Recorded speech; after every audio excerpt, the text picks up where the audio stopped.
இந்த வீடியோவில் நம்ம பார்க்க போகிற அனிமே ரிலீஸ் தட் விச். இது வந்து ஒரு ஆக்ஷன் ஃபேண்டஸியான அனிமே, இருந்தாலும் ரொம்பவுமே நல்லாயிருக்கும். ஒரு மிஸ்டீரியஸான ஸ்டோரியாகவுமே போகும். அனிமையோடைய கதை நல்லா இருந்துச்சு, சரி எக்ஸ்பிளைன் பண்ணுவேமே அப்படின்னு தான் வந்திருக்கேன். இதுதான் release that which season 1 episode 1. இந்த அனிமையோட ஓப்பனிங்லேயே ஏதோ ஒரு குகையை காட்டுறாங்க. அங்கே பயங்கரமாக பூகம்பம்லாம் வருது, அப்படியே எல்லாம் விழுந்துகிட்டு இருக்கு. அப்படியே அங்கே இருக்கிற ஆளுங்க மேலாம் விழுந்துக்கிட்டு இருக்கு.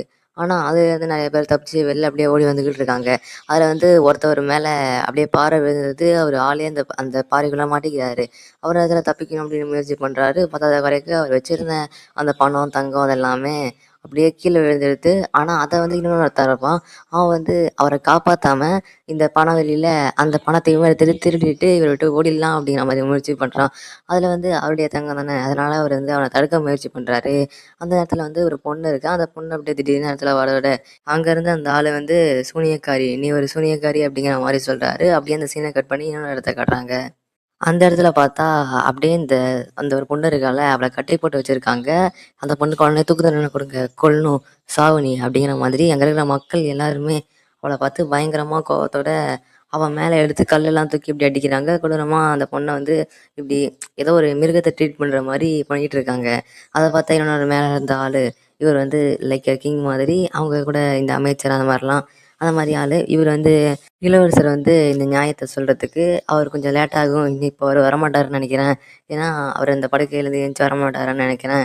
ஏன்னா அவருக்கு இப்போ கூட அந்த வேலை பார்த்தீங்கன்னா அக்கறை இல்லையா அப்படிங்கிற மாதிரி அவர் பேசிக்கிட்டு இருக்காரு. நீ என்ன நினைக்கிற அப்படிங்கிற மாதிரி ஒருத்தரை பார்த்து கேட்டுட்டு, இப்போ வந்து அவர் வந்து இன்னும் ஒரு தூரத்தில் இருக்கிற இடத்துல சூனியக்காரங்க பிரச்சனை பண்ணிட்டு இருக்காங்கன்னு நினைக்கிறேன்.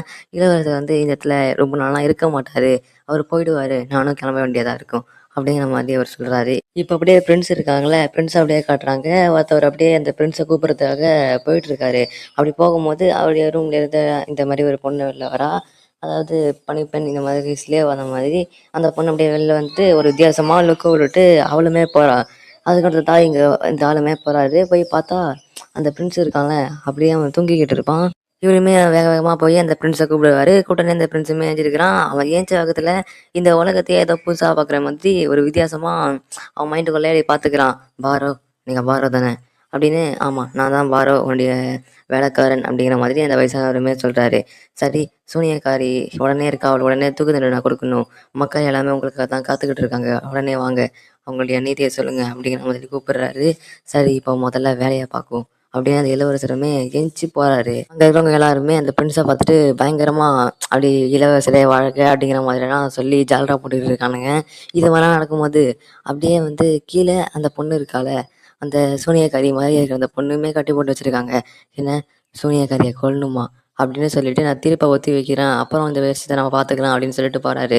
ஆனால் போகும்போது அங்கே கூட இருந்த ஆளுங்கெல்லாம் என்ன சொல்றாங்கன்னா, என்ன சூனியக்காரியை அப்படியே விட்டு வைக்கிறீங்களா, அப்படி இருந்தா அவங்க எத்தனை பேர் வேணாலும் கொல்லலாம், இல்லைனா மற்ற சூனியக்காரங்களும் இந்த இடத்துல வந்துடுவாங்க, இது ஆபத்து, உடனே இப்போ தீர்ப்பு சொல்லுங்க அப்படின்னு சொல்கிறாங்க. ஆனால் அவர் வந்து எத்தனை பேர் வந்தாலும் நீ பார்த்துப்பில, அதானே அவன் வேலை அப்படின்னு சொல்லிட்டு வாழ முடியல அப்படின்னு சொல்லிட்டு, என்னால் தெரியல எனக்கு அது அப்படின்னு சொல்லிட்டு அவருமே இடத்த விட்டு போயிடுறாரு. இப்போ வந்து அடுத்த நாளுமே ஆகுது, இது எல்லா விஷயமுமே அப்படியே போகுது. ஆனால் அவங்க ஊரையுமே அப்படியே சுற்றி காட்டுறாங்க. அவருமே அப்படியே ஊரை சுற்றி ரவுண்ட்ஸ் வராரு. இந்த நாடு வளர்ச்சியே இல்லாத ஒரு நாடு, சிம்மாசனத்துக்காக நடந்த திடீர்னு ஒரு போர், இந்த மாதிரி ஒரு சூழ்ச்சி மிகுந்த உலகத்தில் நான் என்ன பண்ணுறது, இந்த மாதிரி அவர் மனசுக்குள்ள ஏதோ ஒரு மனுஷன் திடீர்னு இந்த மாதிரி பிரின்ஸு உடம்புக்குள்ள ரீகனெக்ட் ஆகிற மாதிரி அவர் பற்றியே புதுசாக இது அந்த வேர்ல்டை பார்க்குற மாதிரி அவர் புதுசாக இந்த மாதிரிலாம் பேசிக்கிறாரா. இது மாதிரி நடக்குது. நான் நான் தான் ராயல் விம்பிள்டன் அப்படின்னு இந்த இளவரசருடைய பேர் அதுதான். இதை ஞாபகம் வச்சுக்கோங்க. நம்ம அனிமையில் பிரின்ஸ் அப்படின்னே சொல்லிக்கலாம். இப்போ வந்து அந்த பாரோங்கிற ஆளுமே எதுக்காக நீங்கள் நேர்த்தி அந்த ஒரு விஷயத்த தாமதமாக முடிவெடுத்தீங்க, நீங்கள் வந்து அப்போவே அந்த விஷயத்த நீங்கள் கண்டிப்பாக பண்ணியிருந்துருக்கணும், எதுக்காக இப்படி விட்டீங்க, ஏன் இப்படி பண்ணக்கூடாது, ஏன் இந்த தண்டனை நான் கொஞ்சம் பொறுமையாக சொல்லக்கூடாதா என்ன. ஏன்னா வெஸ்டர்ன் சைடு ஃபாரஸ்ட்டில் இந்த மாதிரி எக்கச்சக்கமான சூனியக்காரவங்களாம் பிரச்சனை பண்ணிகிட்டு இருக்காங்க. அதாவது குழந்தைகளை இதை மாதிரி குழந்தைகள் எல்லாம் காணா போகிறதுக்கு அவங்களுமே காரணமாக இருக்கலாம், அதில் சந்தேகமே இல்லை. இது மட்டும் இல்லாமல் அவங்க எல்லா சூனியக்காரவங்களுமே இப்படி ஒரு கூட்டமாக திரண்டு அவங்க எல்லாருமே ஒரு ஆர்கனைசேஷன் மாதிரி சேர்ந்து ஹோலி மவுண்டைன், அந்த மவுண்டெயினை தேடி போகிறாங்க. ஆக்சுவலாக அது புனித மவுண்டைன் அப்படிங்கிற மாதிரி சொல்லுவாங்க. ஏன்னா அந்த மவுண்டெயினுக்கு போனால் தான் இந்த இந்த மாதிரி இருக்கிற விச்சு எல்லாருமே ஒரு நிம்மதி கிடைக்கும், அவங்க ஆத்மா சாந்தியாகும். அந்த மாதிரி அது மாதிரி ஒரு நம்பிக்கை அவங்களுக்குள்ள இருக்குது. அது மாதிரி ஒரு தியரி மாதிரி இருக்கா. இதனால அவங்க இந்த மாதிரி ஆர்கனைசேஷனாக கூட்டமாக சேர்ந்து இது மாதிரி சேர்த்துக்கிட்டு இருக்காங்க. இந்த மாதிரி விச்சர்ஸ் எல்லாருமே கூட்டமாக சேர்ந்துக்கிட்டு இருக்காங்க. அவங்கள எல்லாமே அந்த இடத்துக்கு போகணும் அப்படிங்கிற மாதிரி. இதனால இந்த சூனியக்காரியை நீங்கள் விட்டீங்க அப்படின்னா அவள் வந்து கொஞ்சம் லேட்டாக இருந்துச்சுன்னா கூட மற்ற சூனியக்காரங்க எல்லாருமே வந்துடுவாங்க. இதனால நம்மளுக்கு தான் பிரச்சனை. அதனால் உடனே நீங்கள் முடிவு எடுத்துருக்கணும் இல்லையா அப்படின்னு சொல்கிறாரு அந்த பாரோ. இப்போ வந்து இவங்களே பிடிச்சி வச்சிருக்க அந்த ஒரு விச்சு இருக்கால, அவள் வந்து சாதாரணமான ஆள்லாம் கிடையாது. அவளுக்குள்ளேயுமே எக்கச்சக்கமான மேஜிக் பவர்ஸ்லாம் இருக்குது. ஒரு வேளை விட்டீங்க அப்படின்னா அது நம்மளுக்கு தான் டேஞ்சரு. அந்த மாதிரி ஒரு வேளை அவளுடைய மேஜிக் பவர்ஸ் எல்லாம் யூஸ் பண்ணால் எக்கச்சக்கமான பேர் வந்தாலும் அவளை சமாளிக்கிறது ரொம்பவுமே கஷ்டமாக இருக்கும். அதனால் அவளை விட்டக்கூடாது. சரி, அப்படி இருக்கும்போது அவளை நீங்கள் எந்த இடத்துல பிடிச்சிங்க, எப்படி பிடிச்சிங்க அப்படின்னு கேட்கும்போது அவள் வந்து ஏற்கனவே ஸ்டார்டிங்லேயே அனிமேல வந்து ஒரு குகை எரிஞ்சு விழுற மாதிரி இருக்கும். அப்போ வந்து ஒரு ஆள் இருப்பார்ல, அவளை வந்து இந்த பொண்ணு தான் கொன்றுப்பா. இது வந்து அவளுடைய வெறித்தனத்தினால இப்படி கொன்றுருக்கா. அவள் வந்து கொல்ல அந்த அதை பார்த்தோன்னே ரொம்பவுமே கொடூரமாக இருந்துச்சு. அவள் பவர் யூஸ் பண்ணி கொண்டதுனால அவள் மாட்டிக்கிட்டா. இதனால தான் அவளை நாங்கள் பிடிச்சி வச்சுருக்கோம் அப்படின்ற மாதிரி அவங்களுமே சொல்கிறாங்க. ஏன்னா ஒருத்தனை கொன்னதுக்காக அவளுமே ஒரு சூனியக்காரியாக இருக்கிறாங்கிறதுனால. சரி அப்படின்னா உடனே என்னை அவர்கிட்ட கூட்டிகிட்டு போங்க அப்படின்னு இந்த இளவரசர் சொல்கிறாரு.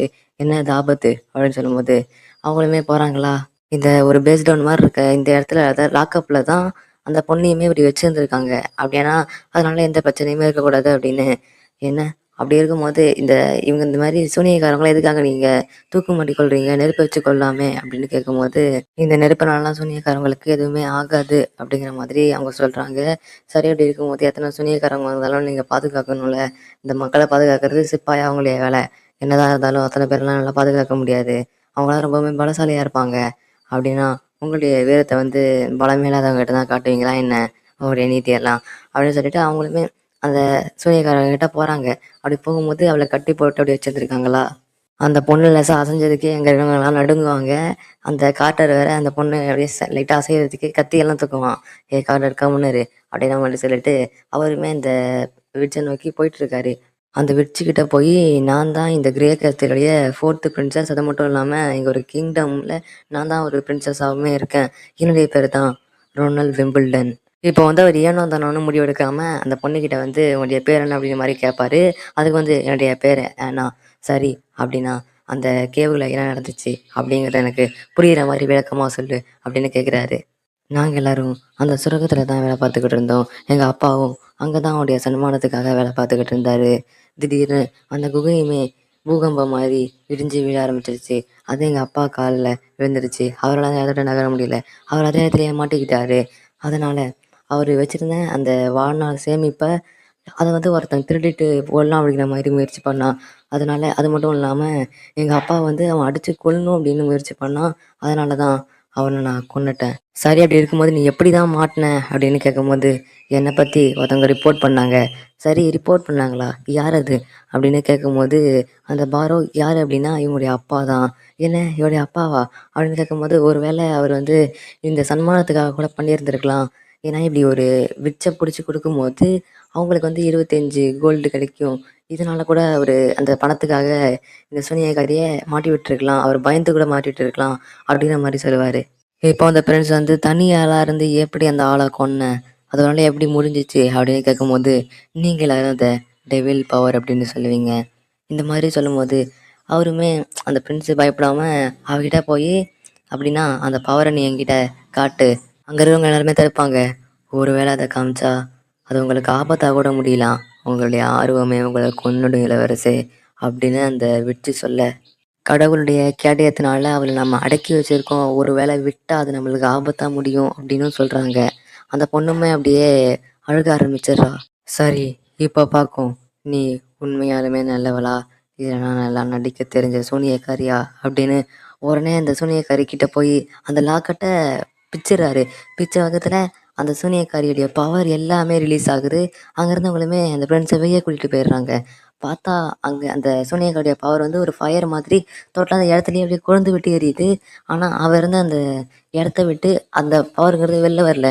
ஏன்னா உங்களுக்கு புரியுதா, அவள் அந்த பவரை கட்டுப்படுத்துறா. ஏன்னா நம்மளுக்கு எதுவும் ஆகக்கூடாது அப்படிங்கிறதுனால நான் நம்புகிறேன். அந்த இடத்த விட்டு பயங்கரமாக அந்த பவர் சத்தையுமே ரிலீஸ் பண்ணிவிட்டு அந்த பொண்ணு அப்படியே வெளியே வரா. அப்படி வெளியே வரும்போது அதை பார்த்து எல்லாருமே பயந்துக்கிட்டு இருப்பாங்க, என்ன நடக்க போகுது அப்படிங்கிற மாதிரி. அந்த சூனியக்காரியுமே வந்து சரி இளவரசே, இப்போ ஆகுது என் பவர்ஸை பார்த்தீங்களா? நீங்கள் சாட்டிஸ்ஃபை ஆனீங்களா அப்படின்னு கேட்பா. சரி, உங்களுக்கு இது போதுமா? இப்போ என்னை கொல்றீங்களா அப்படின்னு கேட்கும்போது, என்னை கொல்லணுமா? என்னை நான் கொல்லலாம் போகிறதில்ல அப்படின்னு அவருடைய ட்ரெஸ்ஸை கட்டி இந்த பொண்ணு மேலே போட்டுட்டு, உனக்கு ஒரு வேலை இருக்குது அப்படின்னு சொல்கிறாரு. இதோட இந்த எபிசோட் முடியுது. அடுத்த எபிசோட் பார்க்கணுன்னா நம்ம சேனலை சப்ஸ்கிரைப் பண்ணி பெல் பட்டன் ஆல்ல போட்டுக்கோங்க. இந்த அனிமே புரியுது அப்படின்னா ஒரு லைக்கை மட்டும் போட்டுக்கோங்க.